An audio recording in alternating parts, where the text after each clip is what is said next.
से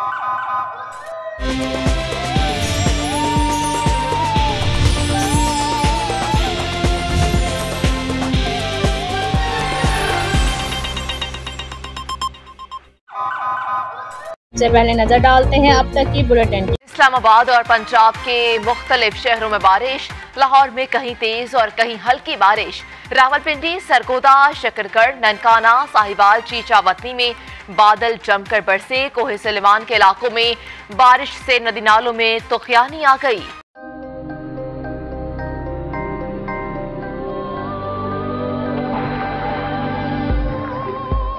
യഥാർത്ഥ ഫ്രൂട്ട്സും 100% നാച്ചുറൽ ഫ്ലേവറുകളും ചേർത്ത് ഓട്ടോമേറ്റഡ് അൾട്രാ മോഡേൺ ഫാക്ടറികളിൽ കൈതൊടാതെ നിർമ്മിച്ച ലാസ ഐസ്ക്രീം.